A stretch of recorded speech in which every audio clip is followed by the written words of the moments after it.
Hello दोस्तों, welcome back to Hindi वार्ता साहित्य चैनल में आपका स्वागत है। तो आज हम कुछ मोस्ट इंपॉर्टेंट क्वेश्चंस को डिस्कस करने वाले हैं जो कि पीछे किसी एग्जाम में पूछे गए हैं। तो चलिए जल्दी से वीडियो को शुरू करते हैं। मोस्ट इंपॉर्टेंट क्वेश्चन जो हैं ये हैं सभी, ठीक है। क्वेश्चन 1 है, हिंदी भाषा के मानकीकरण के संदर्भ में किस विद्वान का सर्वाधिक महत्वपूर्ण योगदान जो है वो माना जाता है। तो आपका ऑप्शन सी बिल्कुल सही हो जाएगा, महावीर प्रसाद द्विवेदी, ठीक है। आगे चलते हैं। आगे है, अपभ्रंश की विशेषता नहीं है। ये जो क्वेश्चन है ये फिलहाल मैंने अभी 3 से 4 एग्जाम में डायरेक्ट यही वाला क्वेश्चन जो है वो देख लिया है।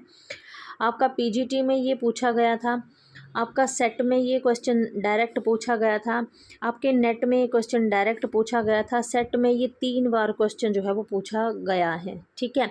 और पीजीटी का हाल ही में जो अभी हिंदी का एग्ज़ाम हुआ है उसमें भी ये क्वेश्चन जो है वो डायरेक्ट सेम इसी लय में पूछा गया था।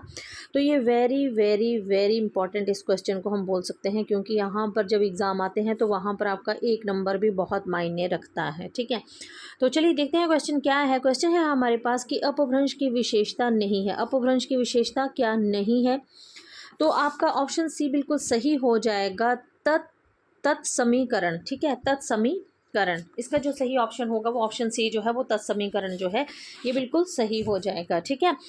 आगे चलते हैं। आगे क्वेश्चन है, भारतीय संविधान के किस अनुच्छेद में हिंदी को संघ की राजभाषा का दर्जा दिया गया है। तो आपको पता है इसमें तो और कोई ऑप्शन आपके पास है ही नहीं, दिखती भी नहीं है, ठीक है।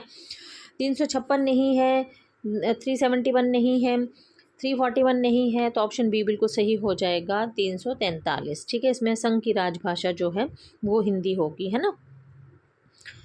आगे है कि निम्न बोली क्षेत्र युग्म में से कौन सा सही है। आपको बताना है कि इसमें से कौन सा जो है वो सही है ना।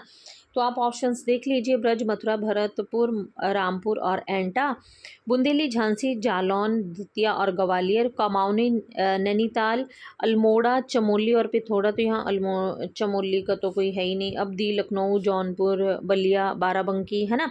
तो ये है, तो आपका ऑप्शन बी जो है ये बिल्कुल सही हो जाएगा। ये बिल्कुल सही है आपका, बुंदेली, झांसी, जालौन, दतिया और ग्वालियर, ठीक है। ये जो युग्म है ये बिल्कुल सही है, तो आपका ऑप्शन जो बी जो है ये बिल्कुल सही हो जाएगा। आगे चलते आगे है क्वेश्चन नंबर 5 कि उत्तर भारत की खड़ी बोली हिंदी दक्षिण भारत में किस रूप में विकसित हुई थी। कि उत्तर भारत की जो खड़ी बोली है, ठीक है, खड़ी बोली हिंदी जो है वो दक्षिण भारत में किस रूप में विकसित हुई। तो आपका जो ऑप्शन है ऑप्शन सी बिल्कुल सही हो जाएगा, दक्कनी हिंदी, है ना। ऑप्शन सी जो है बिल्कुल सही हो जाएगा, दक्कनी हिंदी इसका जो है वो सही आंसर हो जाएगा। आगे चलते हैं। मध्यकाल में राजभाषा की भाषा के रूप में किस भाषा को मान्यता मिली हुई थी, ठीक है। कि मध्यकाल की जो राजभाषा थी, ठीक है, उसको जो है वो किस रूप में जो था वो मान्यता मिली हुई थी। और क्वेश्चन नंबर 6 का ऑप्शन ए जो है ये बिल्कुल सही हो जाएगा, फारसी जो है ऑप्शन ए, है ना, इसका सही आंसर हो जाएगा। आगे चलते हैं। राहुल सांकृत्यायन ने हिंदी का पहला कवि किसे माना है। तो आपका ऑप्शन डी बिल्कुल सही हो जाएगा, सरहप्पा को माना है, ठीक है। ऑप्शन डी बिल्कुल सही हो जाएगा, है ना। आगे चलते हैं। आगे है, इस्तवार द ला लिटरेचर इंडो या हिंदुस्तानी नामक साहित्यिक ग्रंथ किस भाषा में लिखा गया है। तो ये तो सभी जानते हैं कि ये जो है ये आपका फ्रेंच भाषा में जो था वो लिखा। चलिए आगे चलते हैं। आगे है क्वेश्चन नंबर 9 है, फोर्ट विलियम कॉलेज की स्थापना कब हुई थी। तो आपका ऑप्शन सी बिल्कुल सही हो जाएगा, 1800 में हुई थी। बेल्जली ने इसकी जो थी स्थापना की थी, है ना। उदंत मार्तंड के संस्थापक कौन है। तो ये बहुत ही इंपॉर्टेंट और बहुत ही मतलब इजी क्वेश्चन है, उदंत मार्तंड। ये ऑप्शन ए जो है ये बिल्कुल सही हो जाएगा। उदंत मार्तंड जो है आपके ये युगल किशोर की है। ऑप्शन ए जो है ये बिल्कुल सही हो जाएगा, ठीक है। ऑप्शन ए जो है ये बिल्कुल सही हो जाएगा। आगे है कि क्वेश्चन आगे चलते हैं। नागरी प्रचारिणी सभा काशी के संस्थापकों में नहीं थे, ठीक है। ये बताना है आपको कि जो नागरी प्रचारिणी सभा थी उसके संस्थापक में कौन नहीं था। देखो, राम श्याम शिव तो थे ही, तो राम श्याम और शिव ये 3 आ गए, तो मतलब आपका मदन मोहन मालवीय जो है वो कट हो जाता है। तो आपका ऑप्शन ए जो है ये बिल्कुल सही होगा आंसर इसका, ठीक है। आगे चलते हैं। आगे है, साहित्य इतिहास का नामकरण की दृष्टि से गलत विकल्प है, ठीक है। ये हमें बताना है कि इसमें जो है गलत विकल्प कौन सा है। देखिए, अगर बात करें सिद्ध सामंत काल, राहुल सांकृत्यायन ने कहा था, ठीक है। जॉर्ज ग्रेसन ने चारण काल कहा था, रामचंद्र शुक्ल ने जो है वो वीर गाथा काल कहा था, हजारी प्रसाद द्विवेदी। तो ये ऑप्शन जो है ये बिल्कुल गलत है, ठीक है, क्योंकि हजारी प्रसाद द्विवेदी ने आदिकाल को आदिकाल नाम ही दिया था, है ना। और आरंभिक काल जो था ये कहा था आपके मिश्र बंधुओं ने, है ना।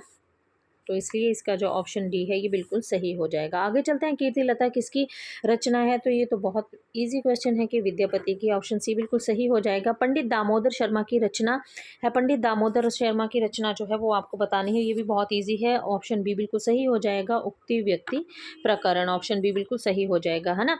उसके बाद चलते हैं, रामानुजाचार्य का संबंध किस संप्रदाय से है, तो रामानुजाचार्य का संबंध जो है वो आपका ऑप्शन ए बिल्कुल सही हो जाएगा, आपका श्री संप्रदाय से रामानुजाचार्य का संबंध है ना। कबीरदास सामान्य जन को किस शब्द में व्यक्त करते हैं, ये संबोधित करते हैं, तो मतलब ये बहुत इंपॉर्टेंट क्वेश्चन है और मतलब बहुत अच्छा क्वेश्चन भी है कि जो कबीर हैं, कबीर सामान्य जन को, मतलब जो लोग थे उन्हें किस भाषा में जो थे परिभाषित करते थे, उनको कहते थे वो साधु कहते थे, ठीक है।